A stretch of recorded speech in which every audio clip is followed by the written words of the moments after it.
Hello friend, मैं सुधा मिश्रा, मेरे YouTube channel पे आप लोग का स्वागत है। आज मैं एक बहुत गारी गीत लेके आई हूँ। आप लोग को कैसा लगा, अच्छा लगेगा तो लाइक करिएगा, सब्सक्राइब करिएगा और शेयर करिए, कमेंट करके बताइएगा कैसा लगा आप लोग को ये गाना।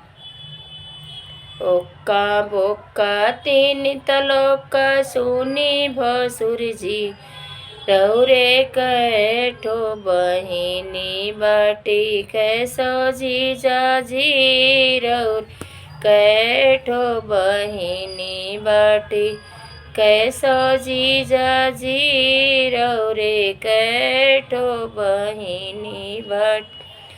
लैया लाटी चंदन काटी सोनी साली जी, हमरे एक ठो बहिनी बाटी नौ सौ जी जाजी, हमरे एक ठो बहिनी बाटी नौ सौ जी जाजी, हमरे एक ठो बहिनी बाट।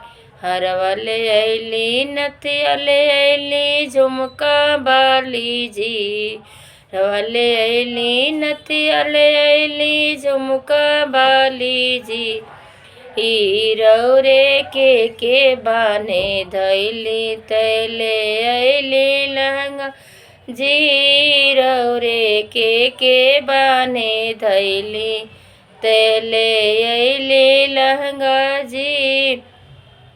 लाज के बात बताई कैसे सुनी साली जी, अपने दीदी के बाने धैली ले ऐली लहंगा जी, अपने दीदी के बाने धैली ले ऐली साड़ी जी, अपने के बाने धैली।